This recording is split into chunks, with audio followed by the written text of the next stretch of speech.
दोस्तों, कांग्रेस पार्टी के नेताओं की गद्दार छवि और देशद्रोही मानसिकता से हम सभी वाकिफ हैं। देश के पहले प्रधानमंत्री जवाहरलाल नेहरू से लेकर वर्तमान कांग्रेस नेता राहुल गांधी तक सभी ने ऐसे काम किए हैं जिससे देश के प्रति उनकी निष्ठा पर काफी गहरे सवालिया निशान लगते हैं। देश के अंदरूनी मामलों में दुश्मन की बोली बोलने के अलावा कांग्रेस के नेता कई विदेशी नेताओं से विवादास्पद संबंध भी रखते आए हैं। तो आइए दोस्तों, आज के इस वीडियो में कांग्रेस की देशद्रोही मानसिकता और विदेश के नेताओं से उनके विवादित संबंधों का विस्तार से विश्लेषण करते हैं। नमस्कार दोस्तों, मैं समीक्षा कपूर और आप देख रहे हैं प्रलय टीवी। सब्सक्राइब कीजिए प्रलय टीवी चैनल को और बेल आइकन दबाएं लेटेस्ट न्यूज अपडेट के लिए।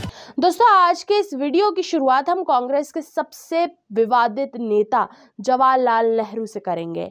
नेहरू के बारे में हम सभी ये जानते हैं कि उनका पूरा राजनीतिक जीवन स्वार्थ सिद्ध और चाटुकारिता में ही बीता था। नेहरू पर आरोप लगते हैं कि ब्रिटिश हुकूमत के कई अफसरों के साथ उनके व्यक्तिगत संबंध थे और इसीलिए वो अंग्रेजों के खिलाफ क्रांति के मार्ग को पसंद नहीं करते थे। शहीद भगत सिंह और चंद्रशेखर आजाद को भी नेहरू ने इसीलिए बचाने की कोशिश नहीं की, क्योंकि इन दोनों ने अंग्रेजों को बहुत परेशान किया था और नेहरू को डर था कि अगर उन्होंने इनका पक्ष लिया तो अंग्रेज अधिकारियों से उनके संबंध बिगड़ जाएंगे। फिर आज़ादी के पश्चात भी नेहरू ने विदेश नीति में दिशा हित से ज़्यादा स्वार्थ को प्राथमिकता दी। विदेश नीति के तहत सिर्फ रूस, चीन जैसे देशों को दोस्त बनाया गया और जापान और अमेरिका जैसे शक्तिशाली देशों को दरकिनार कर दिया गया था। नेहरू के पश्चात इंदिरा गांधी भी उन्हीं के मार्ग पर चली और रूस के साथ विवादित संबंधों को आगे बढ़ाया। इंदिरा पर आरोप था कि उनके रूस की खुफिया एजेंसी केजीबी के साथ व्यापारिक रिश्ते थे। इसी केजीबी के मार्फत इंदिरा गांधी के ज़माने में कांग्रेसी नेताओं को पैसा दिया जाता था। 2017 की शुरुआत में अमेरिका खुफिया एजेंसी CIA के कुछ पुराने गोपनीय दस्तावेज सार्वजनिक किए गए थे, जिनसे पता चलता है कि इंदिरा गांधी के ज़माने में कांग्रेस के 40% सांसदों को सोवियत संघ से पैसा मिला था।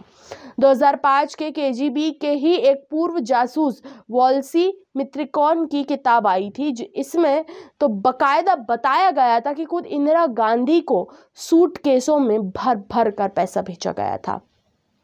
मैत्रिखिन ने जो तथ्य सार्वजनिक किए थे उससे जाहिर होता है कि 67 की आम चुनाव के वक्त कांग्रेस सहित देश के ज्यादातर राजनीतिक दलों को विदेश से पैसा मिलता था।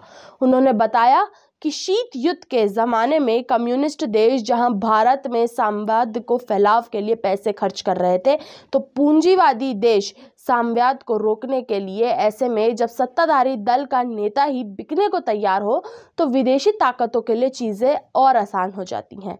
इंदिरा के बाद राजीव गांधी ने भी श्रीलंका और इटली के कई नेताओं और व्यापारियों के साथ रिश्ते बनाए और उन्हें सरकारी मदद भी पहुंचाई। आपको बता दें कि राजीव की पत्नी और वर्तमान कांग्रेस अध्यक्ष सोनिया गांधी भी इटली और चीन के कई राजदूतों को आपसी संबंधों के चलते फायदा पहुंचाया था और इसीलिए उन पर बहुचर्चित बोफोर्स घोटाले के आरोप भी लगे थे, जिसका केस अभी भी सर्वोच्च न्यायालय में विचाराधीन है।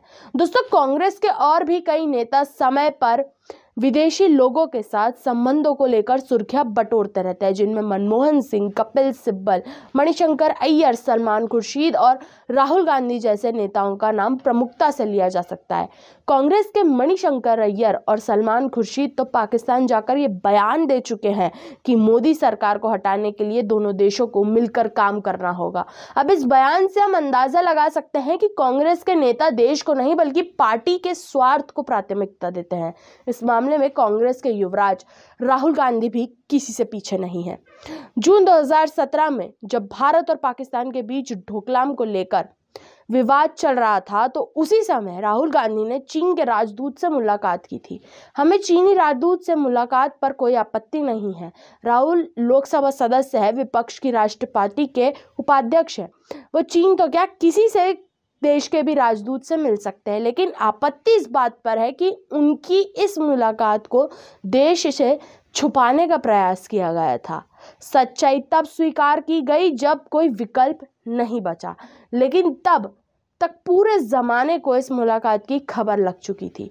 बेहतर तो यही होता कि राहुल गांधी चीनी राजदूत से मौजूदा माहौल में ना मिलते, और अगर मुलाकात करनी ही थी तो डंके की चोट पर होनी चाहिए थी। इस समय राहुल चीनी राजदूत से नज़रें मिलाकर मिलते, ये कहते कि उनका देश भारत को जो धमकी दे रहा है वह गलत है, इस मसले पर हमारा पूरा देश एकजुट है। लेकिन यहाँ तो राहुल की मुलाकात को छुपाने का प्रयास किया गया था। इसका मतलब ये था कि ऐसा कुछ था जो बताया नहीं जा सकता था। इसके अलावा कांग्रेस पार्टी पर कई विदेशी लोगों से चंदा लेने के भी आरोप लगते हैं। सबूत भी मिले हैं, लेकिन दुनिया भर की बेशर्मी ओढ़कर बैठी कांग्रेस हमेशा की तरह इसे भाजपा की साजिश कहकर ठुकरा देती है।